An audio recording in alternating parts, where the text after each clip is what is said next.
जय हिंद साथियों, द गुरु 26 पे आपका स्वागत है। इस समय हम लोग कर रहे हैं एनसीईआरटी सीरीज जो क्लास 6 से 12 तक का है, क्योंकि सभी कॉम्पिटिटिव एग्जाम्स में आजकल एनसीईआरटी से क्वेश्चन भर भर के पूछे जा रहे हैं और जो क्लास 6 to 12 एनसीईआरटी पढ़ लिया उसे जीएस में फिर उसका टक्कर कोई नहीं लेगा, ये मान लीजिए। तो इसी के तहत हम लोगों ने class 6 to 12 series class 6 start किया है और इसके बाद हम लोग धीरे धीरे करके 12 तक के जाएंगे, जिसके तहत इस वीडियो में हम लोग क्लास 6 के हिस्ट्री का एक्सरसाइज 5 आज करेंगे। बाकी सभी वीडियो आपके जो मेरा प्लेलिस्ट है उसमें बाकी हिस्ट्री पॉलिटी का भी मिल जाएगा। इसके बाद से क्लास 7, 8, 9, 10, 11, 12 के सभी महत्वपूर्ण सब्जेक्ट को करके ही इस एनसीईआरटी सीरीज को हम लोग समाप्त करेंगे। तो अगर सेशन पसंद आए तो आप सब्सक्राइब ज़रूर कीजिएगा और दोस्तों के साथ शेयर करना आप नहीं भूलिएगा। अगर बहुत अच्छा आप कंट्रीब्यूशन करना चाहते हैं तो अपने व्हाट्सएप के स्टेटस में मेरे वीडियो को लगा सकते हैं। बहुत बहुत इसके लिए आभार रहेगा। ठीक है, तो चलिए स्टार्ट करते हैं आज का क्लास। आज का क्लास है क्लास 6 का पार्ट 5, राज्य राजा और एक प्राचीन गणराज्य। ये हो गया टॉपिक आज का। अच्छा, और 3000 साल पहले जो राजा बनने का प्रक्रिया में जो बदलाव आया वो अश्वमेध यज्ञ के माध्यम से राजा बनते थे। और अश्वमेध यज्ञ क्या था, कैसे क्या था, उसके बारे में हम लोग आगे चल के पढ़ते हैं डिटेल में। ठीक है, चलिए। सबसे पहले शासक, जो 3000 साल पहले जो शासक बनते थे कैसे कैसे उसका हम लोग पढ़ेंगे। तो 3000 साल पहले राजा बनने की प्रक्रिया में बहुत बदलाव आया, क्योंकि अश्वमेध यज्ञ करके राजा के रूप में प्रतिष्ठित हो जाते थे लोग। अच्छा, जो शासक थे, अश्वमेध यज्ञ करने वाला राजा बहुत शक्तिशाली माना जाता था, क्योंकि अश्वमेध यज्ञ को करने वाला राजा अब जन के राजा ना होकर जनपदों के राजा माने जाने लगा। जनपद का शाब्दिक अर्थ होता है बसने की जगह। मतलब कि अगर इसका कहने का मतलब है कि अश्वमेध यज्ञ अगर आप कर लिए तो पहले तो क्या थे, आप जनपद के राजा थे। पहले तो जन के राजा, जन मतलब लोगों के सिर्फ राजा थे, लेकिन अब लोगों के बसने की जगह मतलब जो ज़मीन है उसका भी राजा आप हो गए। ठीक है, जन के भी राजा और उसने बसने की भी राजा, बसने का जो जगह है उसका भी राजा आप हो लिए। तब आगे देखेंगे अश्वमेध यज्ञ क्या था। इस यज्ञ में घोड़े को राजा के लोगों की देखरेख में स्वतंत्र विचरण के लिए छोड़ दिया जाता था। राजा अपना कुछ सैनिक, ऐसे समझिए कि राजा अपना सैनिक लोग कुछ छोड़ देता था। एक जो अश्वमेध यज्ञ करते थे ना राजा, तो एक घोड़ा को छोड़ा जाता था और घोड़ा को छोड़ा जाता था और घोड़ा के पीछे पीछे कुछ उसके स्वतंत्र रूप से जो घोड़ा पर सवार ही रहते थे और भी सैनिक इनके, उनको छोड़ दिया था ये घोड़ा के पीछे पीछे।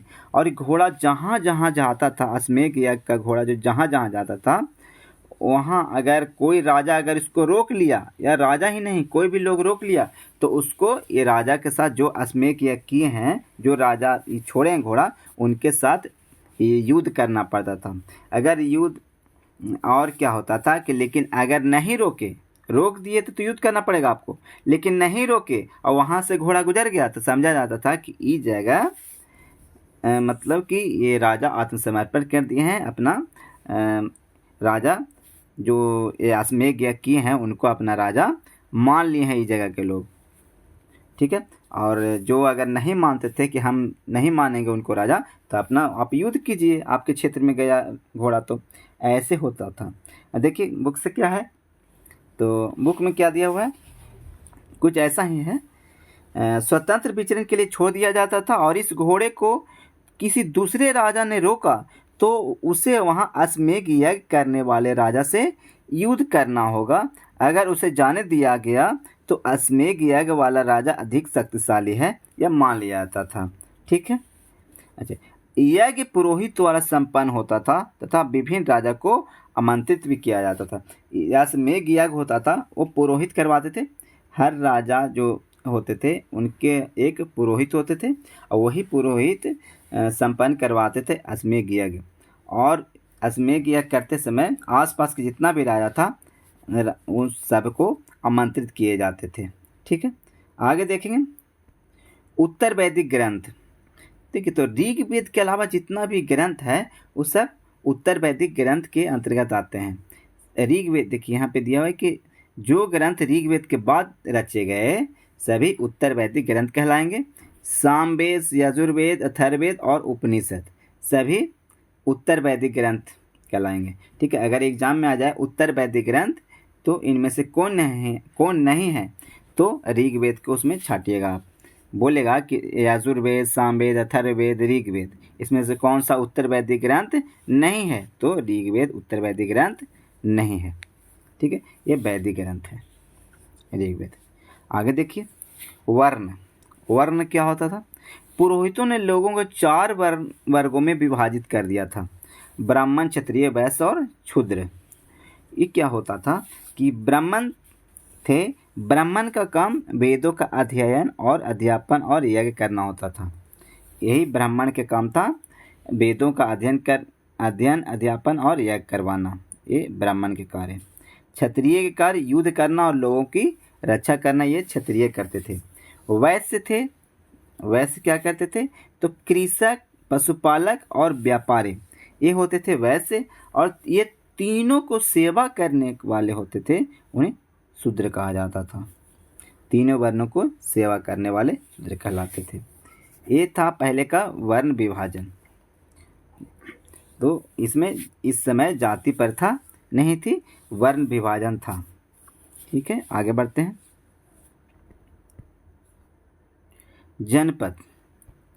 जनपद का शाब्दिक अर्थ जन के बसने की जगह होता है। महायज्ञों को करने वाला राजा अब जन के राजा न होकर जनपदों के राजा माने जाने लगा। महायज्ञों को करने वाला जो राजा होता था अब जो महायज्ञ कर लिए अब जन के राजा नहीं, जनपद के राजा माने जाने लगे। आगे हम लोग जानेंगे इसके बारे में कि जन के राजा तो पहले होते ही थे, लेकिन अगर महायज्ञ कर लिए तो जो जगह पे गया घोड़ा तो उस जगह भी उनका हो गया। तो मतलब जन के राजा और जनपद के राजा, मतलब उस जगह के भी राजा। कह रहा है इनमें लोग झोपड़ियों में रहते थे और मवेशी तथा जानवरों को पालते थे। चावल, गेहूं, धान, जौ, दाल, तिल, सरसों उगाते थे। ये जनपद के लोग थे क्या करते थे तो चावल, गेहूं, धान, जौ, दाल, तिल, सरसों उगाते थे। अब कुछ जनपद यहाँ पे दिया हुआ है जो हम लोग जानेंगे। दिल्ली, पुराना किला। यूपी का हस्तिनापुर जनपद। और एटा है ना, ये भी यूपी में ही पड़ता है। यूपी में काली नदी के किनारे एटा पड़ता है, एक जिला है एटा। यूपी का एक जिला है वो काली नदी के किनारे है। वही काली नदी जो गंगा की सहायक नदी है काली नदी, इसी के किनारे एटा जिला है यूपी का। तो वहीं जो है जनपद अतरंजी खेड़ा। अतरंजी खेड़ा पूछे कौन सा डिस्ट्रिक्ट क्यों पूछे तो एटा, और कौन सा अगर राज्य पूछे तो वर्तमान यूपी। कौन सा नदी के किनारे अतरंजी खेड़ा बसा था तो काली नदी के किनारे। काली किसकी सहायक नदी है तो गंगा का। ठीक है, आगे बढ़ते हैं हम लोग महाजनपद में। महाजनपद 2500 साल पहले कुछ जनपद अधिक महत्वपूर्ण हो गए। 2500 साल पहले देखिए 3000 साल पहले के बारे में हम लोग पढ़े जनपद के बारे में, और 3000 साल पहले मतलब कि इसी पूर्व में न गए, अच्छा बीसी में गए थे। तो और पहले हम लोग इधर आए तो 2500 ईसा पूर्व की बात कर रहा है, मैंने 500 ईस्वी बाद की बात कर रहा है। तो वो क्या हो गया 2500 इसमें क्या हो गया कि अब जनपद ना होकर के महाजनपद के बात यहाँ पे आ गया। तो क्या होता देखते हैं इसके बारे में। तो कुछ जनपद अधिक महत्वपूर्ण जब हो गए तो इन्हें महाजनपद कहा जाने लगा। अधिकतर महाजनपदों की एक राजधानी होती थी, मतलब कि कई, ऐसे समझिए कि कई जनपद मिल के, ऐसे शाब्दिक अर्थ ही इसका होता है कि कई जनपद मिल के महाजनपद का निर्माण होता है, जो बहुत ही शक्तिशाली और महत्वपूर्ण वहाँ पे हो जाता है। और जितना भी महाजनपद के एक स्थापना होगा तो उसकी अपनी एक राजधानी होगी और कई राजधानियों में किलेबंदी की गई थी। जो अंश मिले हैं पुरातात्विक स्रोत से, जिससे पता चला है कि राजधानियाँ तो होती ही थी और राजधानियों की किलाबंदी भी, कितना राजधानी था उसको किलाबंदी भी किया गया था। अर्थात इनके चारों ओर विशाल, ऊंचा और प्रभावशाली दीवार खड़ा कर अपनी समृद्धि और शक्ति का प्रदर्शन भी करते थे। इस तरह के क्षेत्रों पर नियंत्रण रखना भी सरल हो गया। क्या करते थे कि अपना जो राजधानी था उसको बहुत ही ऊंचा ऊंचा, विशाल और एकदम बहुत ही भव्य दीवार से उसको घेर दिया जाता था चारों तरफ से, ताकि उसको सुरक्षा की दृष्टि से भी महत्वपूर्ण हो गया। और अगर वैसा जो राजा करता था वह बहुत ही समृद्ध और शक्तिशाली कहलाता था। इसका एक तरह से प्रदर्शन होता था उसके लिए। और उसका वो जो राजधानी था उसको नियंत्रण में रखने में भी वो सफल हो गया, क्योंकि दीवार के बीच बीच में कहीं कहीं पे ऐसा सैनिक का दुर्ग भी बनाया जाता था। वहाँ से बाहर अपना निगरानी सैनिक लोग ऊंचे पे खड़े होके करते थे। तो चलिए कर के बारे में जानते हैं, जिसे टैक्स बोलते हैं इंग्लिश में। जैसे महाजनपद बना तो उसको खर्चा भी है, क्योंकि वो अगर महाजनपद बन गया तो सैनिक भी काफ़ी बड़ी मात्रा में रखना उसको होगा।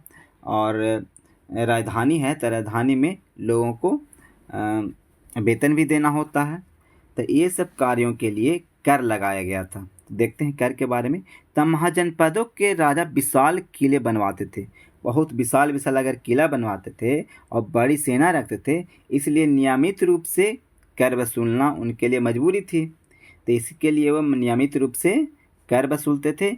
अधिकांश लोग कृषक ही थे, प्रायः फसल का 1/6 हिस्सा कर लेते थे। तो अगर आ जाए कि महाजनपदों में कर का दर क्या था, तो कर का दर था 1/6, टैक्स लिया जाता था 1/6।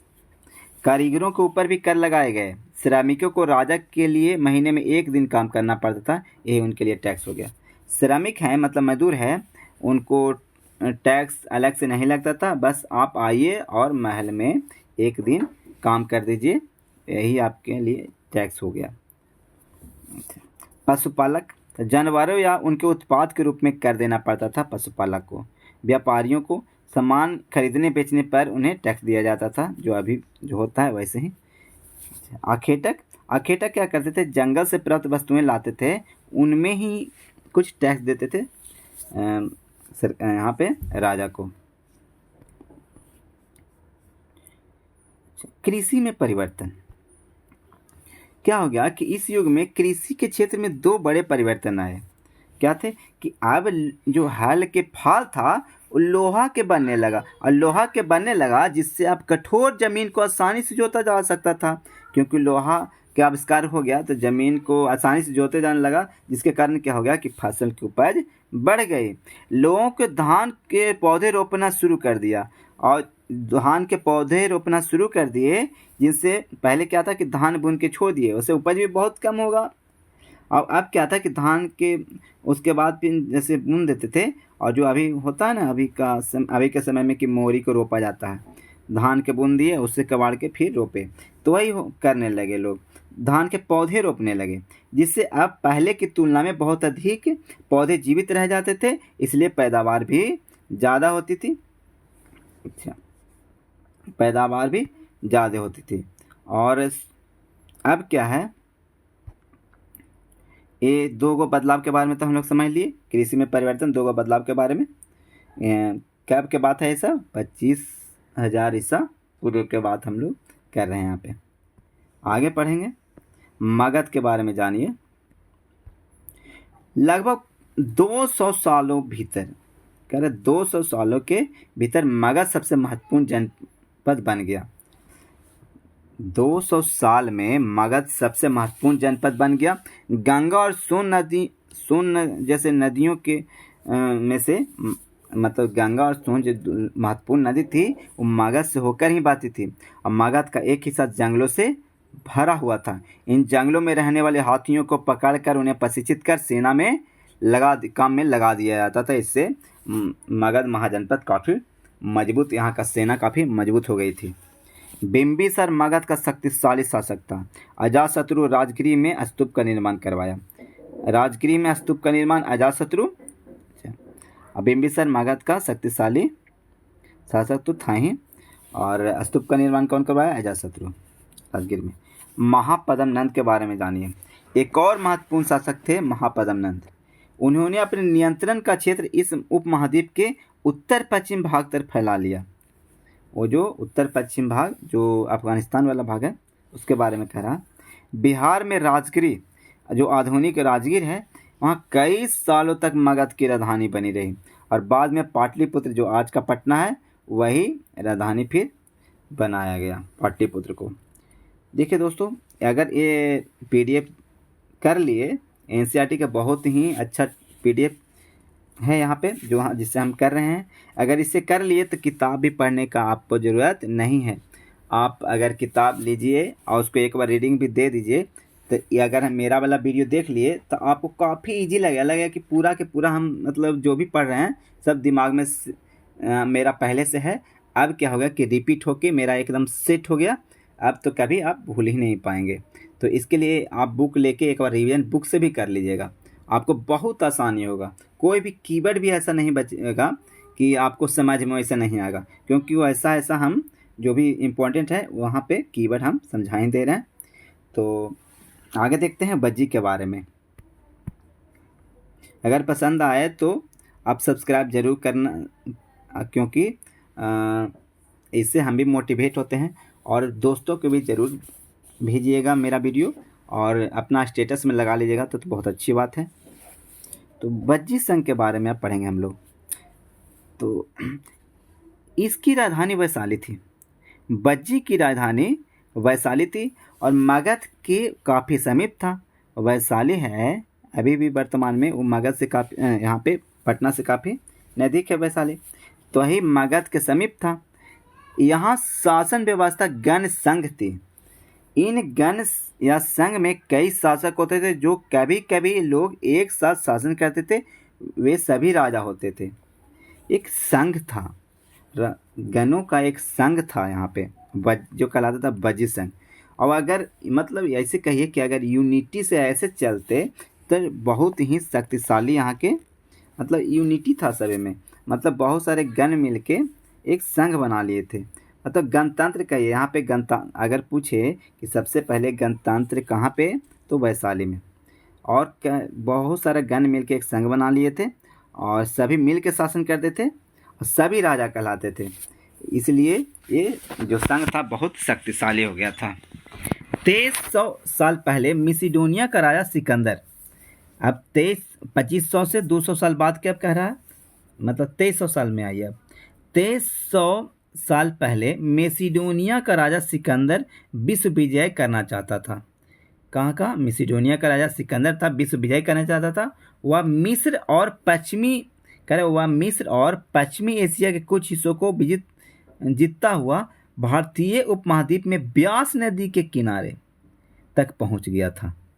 लेकिन जब ब्यास नदी तक पहुंच तो गया, जब मगध की ओर अगर वो बढ़ना चाहा, कुछ करना चाहा, तो उसके सिपाही एकदम इनकार कर दिए। क्यों? क्योंकि ये उनको पता था कि भारत के पास बहुत ही विशाल पैदल सेना भी है, रथ हाथियों का बहुत बड़ी विशाल सेना है। और क्या था कि वो लोग अब युद्ध करते करते थक भी गए थे, काफ़ी क्षेत्र जीतते हुए आगे आ रहे थे। अब ब्यास नदी उस समय एकदम उफान पे थी और मगध में उस समय घनानंद का शासन था। नंदवंश के अंतिम शासक जो घनानंद था उसका शासन था, और उस समय मगध बहुत ही शक्तिशाली हुआ भी करती थी और बहुत विशाल सेना मगध के पास था। इसको पता हो गया, इसलिए यहाँ का सेना एकदम यहाँ आने से घबराने लगी और यहाँ से वापस लौट गई और भारत पे मगध पे आक्रमण नहीं कर पाए। तो यहीं तक है दोस्तों, आज का चैप्टर समाप्त हुआ। और कैसा लगा ज़रूर कमेंट में बताइएगा, और कुछ सुझाव होगा ये भी दीजिएगा, तो आपको सुझाव भी सादर आमंत्रित है। तो दोस्तों सब्सक्राइब करना ना भूलें और स्टेटस में और अपने दोस्तों को शेयर भी ज़रूर कीजिएगा। और सब्सक्राइब और बेल आइकन के तो आप दबा ही दीजिएगा। तो चलिए दोस्तों, इसी के साथ विदा लेते हैं। जब तक के लिए खुश रहिए और आबाद रहिए।